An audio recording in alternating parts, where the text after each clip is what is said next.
Welcome to Truth in the Dark. Here, we bring you real cases based on verified and credible sources. So, no more waiting, let's dive into the story. On Monday, Japanese authorities discovered 3 bodies hidden in a shed. What's up, you crew? It's the Raven here, ready to share another shocking, interesting, or just downright strange but true story. Today's tale might just have the most insane twist I've ever encountered, and the tragedy lies in the fact that none of the people involved could have ever anticipated it. I'm back for another new video with my mom. Hi, today, I'm going to delve into a story so chilling it will make you second-guess every stranger you encounter in public. In 2017, the prime and really only suspect of a horrific and heartless crime vanished, and to this day, despite leaving behind a trail of clues, they have never been caught. I want to start by saying that if you know or ever happen to cross paths with this person, you should call 911 immediately. On June 19, 2017, police arrived at a quaint farmhouse property in Idaho to conduct a welfare check on its new residents, a 60-year-old man, his 47-year-old girlfriend, and her teenage daughter. They had just moved into the home with such excitement, but now, days had passed without a word from any of them. Something felt off. When the first officer arrived at the ranch, he was immediately struck by a smell that halted him in his tracks. He recognized it instantly before taking another step: the unmistakable scent of decay. There was a shed near the house, and the odor seemed to emanate from that direction. He quickly called for backup and began to approach the source of the smell, which intensified with each step he took. As the swarm of flies buzzes around him, an unsettling feeling churns in his gut, hinting at an impending revelation he dreads. Yet, he pushes forward. Upon opening the shed door, a beam of sunlight pierces through the crack, illuminating the cramped storage space. There, on the floor, lies a vivid blue tarp, concealing something, or rather, someone. With a cautious tug, he unveils the grim sight beneath. 3 bodies, side by side, victims of a brutal fate, left to decay in silence. For days, the area has been shrouded in a light haze, a fitting backdrop for the peak of summer. The warm weather has accelerated the decomposition process, complicating efforts to identify the deceased. Friends and family members naturally speculate that the remains belong to owner Mike, his girlfriend Nadia, and her daughter Peyton, a conclusion that seems reasonable at first glance. However, when authorities finally managed to identify the bodies, they uncovered a shocking twist that no one could have anticipated. 2 of the bodies were confirmed to belong to the trio who lived in the home, but one was an unknown, raising 2 unsettling questions. Who was this mysterious stranger found dead on someone else's property? And perhaps more disturbingly, where was the missing 3rd resident? As the intricate details of this case began to unfold, the loved ones of the victims arrived at a chilling realization. No matter how well you believe you know your friends, you can never truly be certain of the double lives they may lead. Imagine a life where everything began anew. By the time Nadia Medley reached her mid-40s, her 13-year-old daughter Peyton had become her whole world. Yet, as a single mother, she frequently faced challenges in making ends meet after the loss of her husband in 2014. She also experienced the heartbreaking loss of a child shortly after birth. For a time, Nadia and Peyton were essentially each other's only support in the world, but that was on the verge of changing. Nadia worked as a massage therapist in Ogden, Utah, and she wasn't rushing to seek love again so soon. After experiencing the loss of her spouse, Nadia found herself in a situation where love unexpectedly blossomed. In 2015, a captivating man with a magnetic presence entered her workplace seeking a massage. Mike, as he introduced himself, was undeniably attractive, and from the moment they met, an undeniable spark ignited between them, a connection that neither could resist. Thus began their unforeseen relationship. Mike was quite the catch, a private pilot catering to clients who frequently required his flying services. Across the country, at any moment, he was earning well-traveled, and a divorcee of 10 years. It felt as if destiny had intertwined Mike's path with Nadia's, as they appeared to be an ideal match. Their relationship began gradually, but intensified swiftly over the months. From after-work outings to hikes with Nadia and Peyton, Mike showcased his dedication to this blossoming love, fully aware of the heartbreak Nadia had endured. He embraced her daughter as if she were his own, His commitment to picking Peyton up from school, taking her on lunch dates, teaching her how to shoot, and nurturing a deep bond with her led to her affectionately calling him Dad. The videos of their adventures, including playful leg wrestling in the leaves, reveal that Mike had not only stepped into the role of a father figure, but had also become Peyton's closest friend. Nadia's friends noticed a remarkable transformation in her after meeting Mike, commenting on the positive shift in her demeanor. He was the first reason she smiled in a long time, and she had a constant happy glow when they were together. Nadia's loved ones followed her fairy tale romance through social media. The couple, along with Peyton, explored nature together, had fun at rodeos, and attended baseball games. No matter what, they enjoyed themselves. It was clear to everyone that Nadia's new romance was flourishing.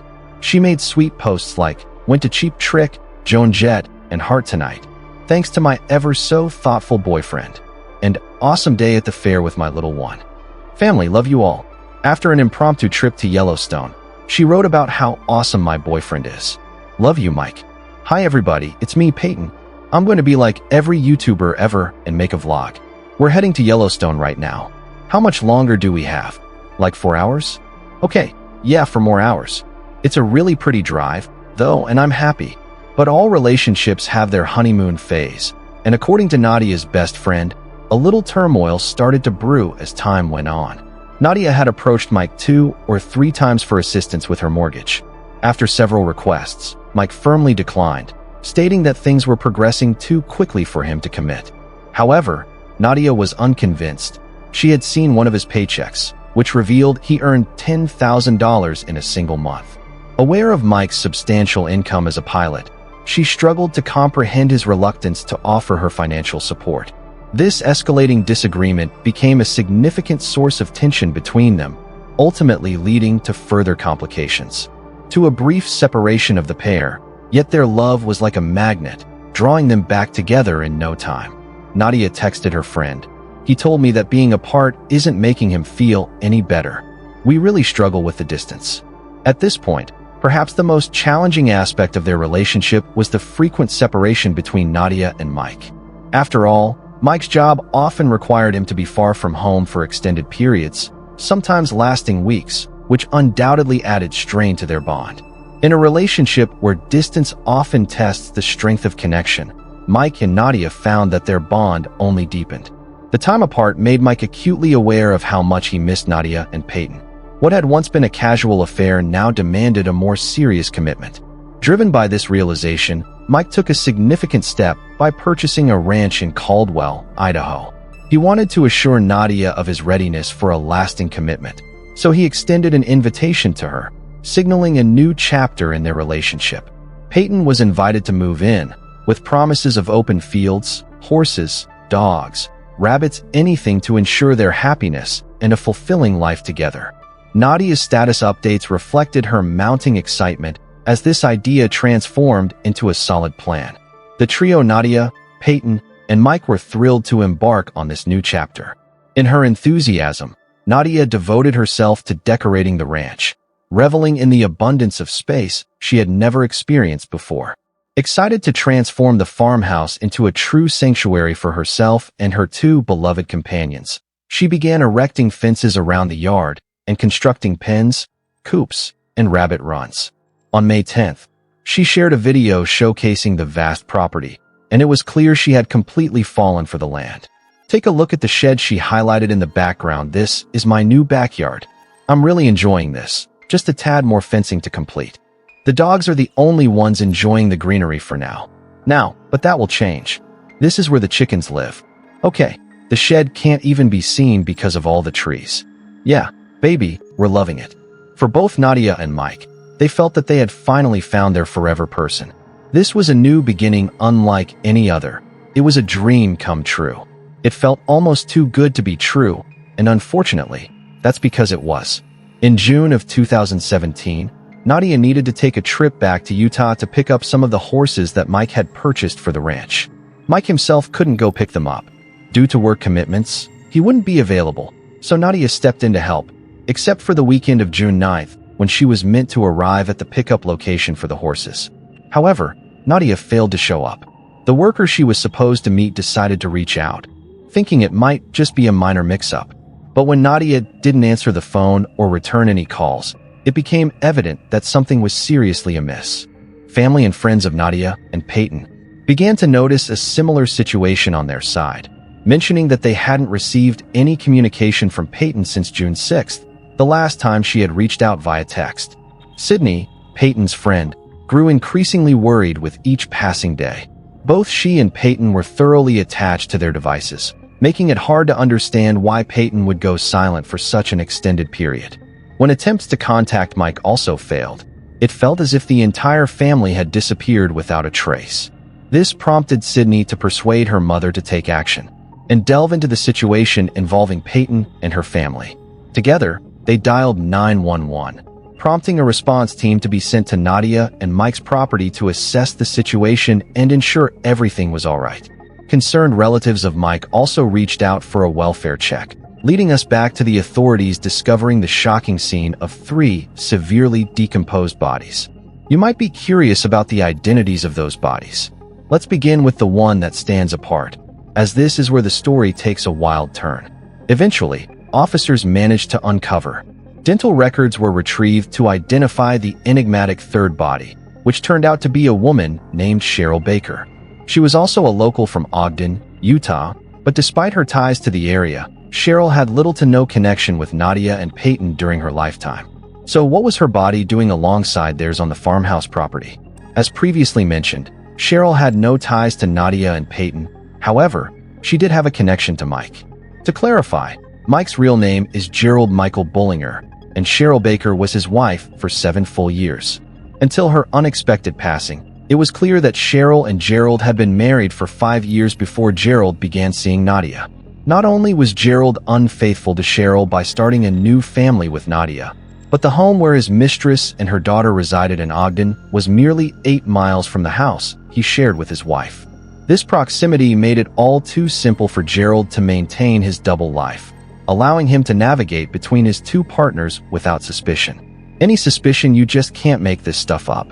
However, Nadia's best friend later admitted that she always found it strange that despite the proximity of their homes, Nadia didn't seem to spend many nights with her boyfriend.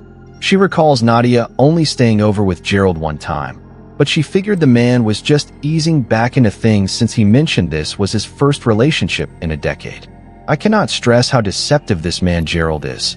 He literally could not secure proper funding to actually buy the ranch. He moved in with Nadia and Peyton, prompting him to have Cheryl buy the property for him, claiming it would be their retirement home. In reality, the land Gerald lived on with Nadia wasn't even in his name. Cheryl had acquired it entirely on her own. While Nadia shared enthusiastic posts about their move to the picturesque rural area, Cheryl was equally vocal with her colleagues, expressing her excitement about spending her retirement in the lovely countryside with the man she adored, showcasing her ever-creative spirit. Cheryl, a passionate creator, had a vision for transforming the spacious shed on the farm into her personal art studio. It was only natural that she wanted to visit the property herself. In June 2017, she had just retired from her long career as a teacher, dedicating many years to schools for the deaf and blind. Although she had consented to remain in Utah to sell their home, while he was meant to live alone in a trailer on the Idaho property and make it welcoming for her, things took an unexpected turn. Cheryl made the spontaneous decision to embark on a 5-hour drive to the property, eager to catch her husband off guard with an unexpected visit. Though weeks remained until her planned arrival, the absence of a job left her feeling unrestrained, prompting her to seize the opportunity to reconnect with him. Upon reaching her destination, she was likely taken aback to discover significant advancements on the property, bewildered by the sight of a fully operational home, a car in the driveway, and animals roaming about. Running around. This was her property, and she surely hadn't been working on it. She probably thought Gerald was having some construction and remodeling done for the 2 of them as some kind of surprise. Perhaps Cheryl hopped out of her car and walked up the driveway, curious to see who was inside the house and what they were doing on her property without her consent. From here, we can only speculate what really transpired on that fateful day. Maybe when Nadia opened the door, Cheryl's newfound suspicions were only heightened. It was confirmed when Nadia inquired about Cheryl, leading to the realization that they were both entangled in the same deception orchestrated by a man. Following the face-to-face encounter between Cheryl and Nadia, the specifics remain murky. It's presumed that both women uncovered Mike Gerald's infidelity, as he had been cheating on each with the other. Frustration likely brewed between them, directed primarily at Gerald. Eventually, the police speculated that Gerald had become aware of the women's discovery, causing the situation to unravel. In the shadows of his concealed existence, officers suspected that violence erupted as his entire reality collapsed in a heartbeat. Allegations surfaced that he unleashed his fury not just on Cheryl, but also on Nadia and the young Peyton. Indeed, the 3 horrific remains discovered on the premises were heartbreakingly confirmed to be those of the kind-hearted Nadia Medley, her innocent daughter Peyton, and Gerald's 56-year-old wife, Cheryl Baker. Upon examination, it was evident that all 3 victims had suffered fatal gunshot wounds to the head. In a chilling scene, the bodies were disposed of in a shed on Gerald's property, executed with a cold precision. While some animals, like a snake and a few rabbits, wandered freely, the grim fate of others was evident. Family pets, including birds and 3 dogs, met a similar tragic end, shot in the same ruthless manner as the human victims. The details surrounding these events remain a mystery to nearly everyone, save for Gerald, who has vanished without a trace. One can't help but ponder the emotions that must have surged in such a harrowing situation. For the loved ones of the victims to discover they had been ensnared in a grand deception all along is profoundly unsettling. One of the most peculiar aspects of this case is that Cheryl's family stepped forward to reveal that throughout Gerald's affair with Nadia, there were no indications of him distancing himself from his wife. They recalled him as a devoted husband who prioritized family time during holidays and engaged in outdoor adventures. In fact, they believe Cheryl perceived her marriage as utterly flawless. It's astonishing to consider how adept Gerald was at maintaining his deception for such an extended period. In a related incident, one of Nadia's friends was so perplexed by the news reports claiming that Cheryl was Gerald's wife that she contacted the news channel to clarify, saying, "I think you have it wrong. He wasn't married." Clearly, Gerald excelled at misleading those around him. Cheryl's brother captured the sentiment perfectly when he remarked, "I don't know what his plans are. It could have been as simple as choosing one and sending the other away. There's no need for violence." This opens up another intriguing avenue of thought regarding this case. What was Gerald's true intention? One might initially think he aimed to maintain a clear divide between his 2 lives. However, the fact that he promised both partners a fresh start in the very same house was clearly a recipe for disaster. Cheryl's brother has pondered that the most plausible explanation he could devise is that perhaps Gerald was biding his time, waiting for Cheryl to sell their home in Ogden, which was solely in her name, so he could benefit financially from it. Money before departing for his mistress. It's curious how much Gerald appeared to grapple with finances despite his seemingly profitable career. I often questioned how much he was genuinely working. Both of his lovers accepted his absences for weeks due to his job, but since he had to balance quality time with both, perhaps accumulating actual flying hours wasn't high on his list of priorities. Regardless, I'm genuinely interested in what Cheryl thought when he burdened her with all the financial challenges of purchasing the new Idaho farmhouse raise questions about Gerald's intentions in bringing his 2 lovers to the same area. Many speculate that he might have been considering a polygamous marriage, where his relationships could blend into a single family unit, allowing him to enjoy the best of both worlds. However, I remain uncertain whether he would dare to take such a significant risk, fully aware that both women would likely be outraged at him for his betrayal and probably unwilling to entertain the notion of sharing a husband. Another aspect that has raised eyebrows is Gerald's religious beliefs. There appear to be numerous contradictory accounts. Nadia's closest friend has asserted that both Nadia and Gerald identified as atheists, yet Gerald and Cheryl were reportedly committed members of a Hindu temple. Additionally, some articles suggested that Gerald informed Nadia of his Mormon background from Montana. I managed to find some details from Gerald's first wife, Jackie Garcia, whom he met in the 1970s during their freshman year at what is now Brigham. In her account, a young university student from Idaho reflects on her journey. After serving a mission in Manila, she married Jackie at the Salt Lake City LDS Temple. However, from the outset, Jackie sensed something was amiss, realizing it was a mistake as soon as they returned from their honeymoon. Over the next decade, the true nature of their relationship unfolded, revealing extreme deception. Jackie describes instances where, even when caught in the act, her partner would deny the truth, demonstrating a remarkable ability to lie. She also shares her experiences of, in the early days of their marriage, the shadows of Gerald's true nature began to emerge. During a heated argument, she found herself on the floor, with Gerald towering above her. Gathering her courage, she looked up and asked, "You wanted to hit me, didn't you?" His chilling affirmation marked the beginning of a harrowing reality. Jackie recalls that soon after, the violence escalated. During disputes, he would strike her, silencing her completely. The fear for her life became an ever-present weight on her shoulders. She made every effort to seek assistance from the church and her loved ones. But to her disappointment, Gerald was adept at presenting a charming facade to the outside world, leaving no one to truly believe her account. At this juncture, she had exhausted all avenues: counseling, a domestic violence hotline, even sending Gerald to therapy for batterers. Yet, their marriage ultimately concluded in 1988, following years of his infidelity, and he swiftly embarked on a relationship with the woman who would become his second wife. There's little more to say. Details surrounding this second marriage are scarce, but it is suggested that he departed from this wife to pursue yet another mistress. This mistress is believed to be Cheryl Baker, his third wife. However, those familiar with her character describe Cheryl as pure-hearted and genuine, indicating that she may not have even realized she was the other woman initially.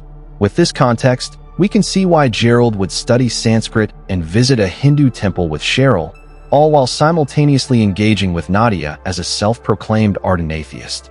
His first wife explains that he compartmentalized himself, becoming whatever someone needed him to be. Indeed, Gerald was Mr. Perfect, Prince Charming for both Nadia and Cheryl. Unfortunately, it just had to be at the same time. But had Cheryl suspected something was amiss?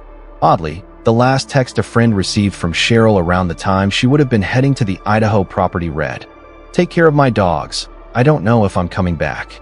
At first, this wasn't too concerning, as the recipient of the message just assumed Cheryl had decided to take a backpacking trip with Gerald, as they often did, takes on a different light with this message and its disturbing implications. It leads me to wonder if Cheryl had some awareness of the situation and intended her visit for reasons beyond a simple surprise.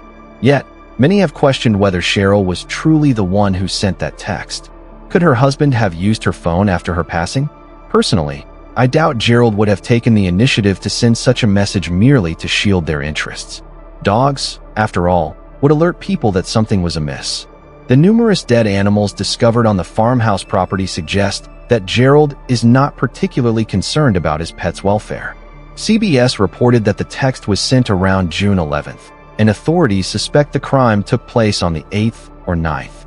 With that context, it raises the possibility that Gerald might indeed be linked to the strange message. However, regarding whether Cheryl suspected the affair, there's one final aspect of this case that truly puzzles me. The social media updates surrounding the timing of this case and the proximity of Gerald's two lovers are truly perplexing.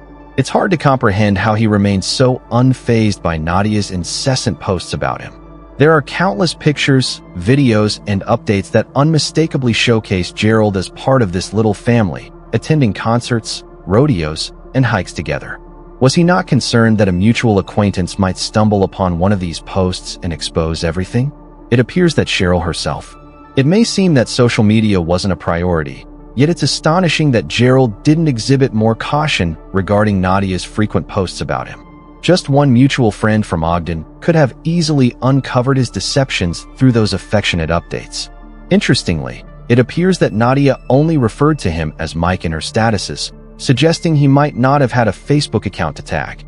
Nevertheless, the most exasperating aspect of this inquiry is the belief among authorities that Gerald Bollinger had a notable advantage before anyone realized that Nadia Payton or Cheryl were gone. In fact, Gerald had a full 10 days to begin his life on the run before anyone even started searching for him, and he capitalized on that time. Investigators revealed that Gerald spent the initial 24 hours in Idaho following the deaths of Nadia Payton and Cheryl, contemplating the unsettling thought that he might have slept in the farmhouse with the 3 deceased bodies just next door in the shed. This chilling detail was shared by a neighbor who spoke to reporters. She had indeed heard screams near the property in the dead of night, coinciding with the time of the murders. However, she refrained from calling the police, uncertain whether the sounds came from an animal or a woman. She assumed that a neighbor living closer to the farmhouse would take it upon themselves to report any serious disturbances.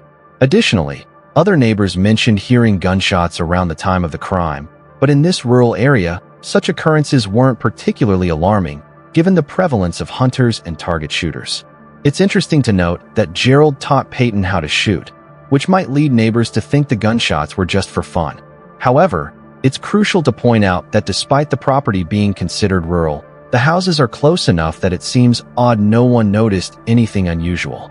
Perhaps the thick line of trees that Nadia anticipated for privacy was just sufficient to conceal the sinister activities occurring there from any inquisitive gazes. The house is practically invisible due to the dense foliage. However, based on the victim's manner of death, it seems there may not have been much of a struggle that could have alerted anyone initially. It is believed that Nadia Peyton and Cheryl all died from a single gunshot wound to the head. This suggests that Gerald had the time and control to execute a cold and calculated act. However, one must consider the circumstances, whether Gerald was home when his wife encountered his mistress or if he arrived later to find the angry women waiting for him. It appears that the ensuing passionate argument could have spiraled into chaos had Gerald brandished a weapon. It's difficult to fathom that the 3 victims wouldn't have attempted to defend themselves. So, how did they all succumb to such clean and precise bullet wounds? Some speculate that Gerald was already at the farmhouse with Nadia and Peyton when he noticed Cheryl's car approaching the driveway. Realizing the gravity of the situation and the impossibility of confronting all 3 simultaneously, he may have opted to take action. Nadia and Peyton were the first to be out, and then he lingered at the door, ready to catch his unsuspecting wife off guard with an unexpected assault. Some have speculated that Gerald might have shot Nadia and Peyton while they slept. This theory could hold water if Cheryl had indeed arrived at the property late at night, potentially clarifying the scream reported by a neighbor. Yet, in the end, the details remain uncertain. Investigators reveal that on the morning of June 10th, Gerald nonchalantly headed to get breakfast in the nearby town of Nampa, Idaho. It appears he had no urgency to escape and seemed unafraid to be seen in public. One can picture him keeping an eye on the news, eager to find out if the gruesome scene he left had been uncovered, all while savoring his breakfast. Afterward, Gerald made his way back to Utah. Once there, he exchanged his truck for Cheryl's car, which had undergone some maintenance, as a tactic to mislead investigators. Ultimately, on June 11th, footage captured Gerald entering the Bridger-Teton National Forest in Wyoming.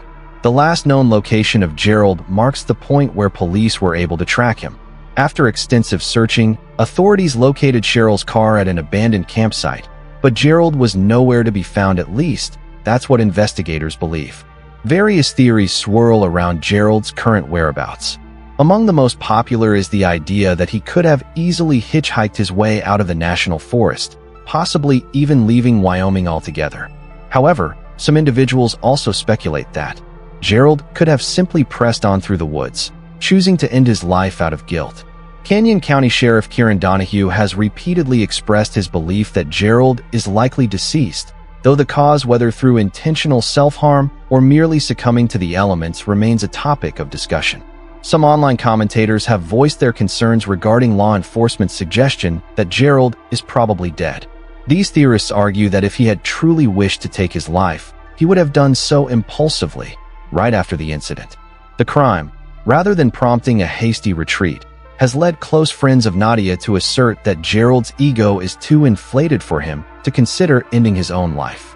One anonymous acquaintance, who has known Gerald for over 10 years, remarked, "If you understand sociopaths, you know they're not prone to self-harm. He would need to experience guilt, and he lacks a conscience." This sparked my curiosity to delve deeper into the precise definition of a sociopath, especially since the term is frequently used in contemporary discussions. The official description outlines consistent behavioral patterns that are indicative of the condition. Disorder encompasses a range of traits, such as a lack of empathy for others, impulsive behavior, and attempts to control others through threats or aggression. It also involves using intelligence, charm, or charisma to manipulate, failing to learn from mistakes, and lying for personal gain. There are evident instances of Gerald displaying each of these characteristics, suggesting that such a title might be appropriate for him. At the very least, it can be argued that he demonstrated sociopathic behavior in various aspects of his life. Cheryl's friends noted that the future husband and wife first crossed paths on a plane. By the time they touched down, he had already secured her phone number, indicating there was something captivating about his demeanor. Unfortunately, he exploited that charm to deceive those who placed their trust in him. Authorities highlighted the harshness of the 3.4 million acre terrain he vanished into, noting its population of grizzly bears, wolves, and coyotes. Gerald had reportedly conducted survival training before, but even if he managed to endure for a short period in the wild, he would likely need to seek additional resources, inviting surroundings before the chill of winter descended. It's intriguing that numerous acquaintances from his past speculated he might have leveraged his signature charm and charisma to persuade another unsuspecting woman to offer him shelter. I have no doubt that if he is still out there, he would be using a different name. This is precisely why disseminating his image is of utmost importance. The sheriff has indicated that the evidence suggests he remains in the country, likely somewhere in the West, if he is indeed still alive. But here's where the plot thickens. On July 9 days after Gerald entered Bridger Teton National Forest, a couple of workers from a recreation center reported seeing someone resembling him in a tent at a campsite less than 2 hours from where his car was discovered. Could it be that Gerald narrowly evaded capture once more? On June 28th, a tip came in from an individual who believed they spotted Gerald driving south on Interstate 15 near Salt Lake City, while others reported potential sightings of the fugitive. Pocatello police deployed dogs, helicopters, and infrared technology in the search. Technology has been utilized extensively in the thorough search for the suspected killer on the loose, yet results have been elusive. Interestingly, one sheriff has openly stated that evidence suggests Gerald is deceased, but he insists on keeping an open mind in this investigation. I am quite curious about the nature of that evidence indicating his death, though it appears to remain undisclosed. One of the most unsettling aspects of this case is that Nadia's Facebook page remains active, adding to the overall mystery. Her final posts remain accessible, serving as a time capsule that reveals a woman filled with happiness, optimism, and a deep affection for her boyfriend, eagerly anticipating the future. In her very last entry, she expresses that her final thought before sleep is that life is good, affirming her discovery of love. Prior to that, there's a charming photo of Peyton, an endearing snapshot of Nadia with her dog, and a picturesque view of the rural front yard she cherished. An even older post from 2016 stands out as particularly poignant, where Nadia confides in her followers about being a survivor of mental health struggles. Enduring physical spousal abuse from her late husband, she courageously asserts, "I'm much better off now and definitely a survivor." She emphasizes that genuine individuals do not inflict harm on others. About a year prior to the tragic events, she shared a photo of Mike and Peyton, wishing a happy Father's Day to all the authentic dads, those who inspire their children, support their families, and strive to make a positive impact. It is profoundly heartbreaking to reflect on the struggles she faced, unaware of the true nature of the monster lurking in her life. Peyton's boyfriend, Mike, was a significant part of her life, and as I revisited some of her old YouTube videos, it struck a deep chord within me. Hello everybody, it's me, Peyton, and I'm back for another new video with my mom, she cheerfully announces. Today, I'm going to be painting her face galaxy. Music. She encourages her viewers to comment on what type of video she should create next. I have a very fun idea, but I won't spoil it just yet. Just paint your mom. Just paint your mom all over, she jokes. Oh god, dude, I'm not on YouTube. Music. In her last video, Peyton shares a glimpse of her creative journey. New Year's resolutions for 2017 came with an unexpected twist, as life took a turn I never anticipated. I want to embrace my own opinions more boldly, to say no when I need to, and to stand up for myself. It's important for me to express when something is bothering me and to ask others to respect my feelings. I really need to concentrate on this. Lastly, I want to dedicate more time to writing, a passion of mine that many may not realize. I've even had some of my work published in my school's book. That's truly wonderful. I might share it with you all because it serves as a means to convey something I cherish deeply. Singing is a passion of mine, which is why I engage in it on that channel. I also enjoy crafting my own songs. I've recently picked up the guitar, and while I'm still honing my skills, I can manage some things. I aspire to explore this more. Ultimately, it's about pursuing activities that bring joy. So, take action and do what makes you happy. Don't just sit back and think, I should do that. Instead, go out and make it happen. Take action and pursue what brings you joy. Make choices that enhance your life. If that means distancing yourself from friends who don't treat you well, then do it. Remove them from your life. If you've been wanting to approach that attractive person at school, seize the opportunity. Don't wait for the perfect moment, because it may never come. Time is fleeting, and there's no reason to keep waiting for the ideal circumstances. We might abandon our dreams, thinking they no longer matter. Interest fades, and we drift through life, unaware of what we've let go. The what-ifs linger, and that's not acceptable. It's crucial to step outside your comfort zone because life is fleeting. Regardless of your beliefs about what comes next, this is your one chance to live authentically. Pursue what brings you joy, not what others expect of you. Embrace the life that fulfills you, and please, just hear me out. Living in the present is crucial. We should embrace each day as if it were our last, rather than assuming we have decades ahead of us. The focus right now is on Gerald Bullinger, the primary suspect in the murders of Nadia Payton and Cheryl. It is imperative that he be found, whether alive or deceased, without delay. As of 2021, Bullinger remains a significant threat, armed and dangerous, and is actively sought by law enforcement. Be vigilant for a Caucasian male in his 60s, approximately 6 feet 1 inch tall, and weighing around 240 pounds. Last seen, Gerald Bullinger has gray hair and brown eyes, as depicted in this photo. If you spot him, please do not approach. Instead, call 911 immediately. One crucial takeaway from this narrative is that people often aren't what they appear to be. If something seems too good to be true, it very well might be. Cheryl's brother has expressed his doubts, stating, "I don't trust my own judgment on people anymore. I thought Mike was a nice guy. Even if Mike were found, I'm uncertain we would uncover the true story." Now, I would like to pass this story along. What are your thoughts on what happened to Nadia Payton and Cheryl? Why would Gerald choose to stay on the run if he isn't responsible for their deaths? Where do you believe he might be right now?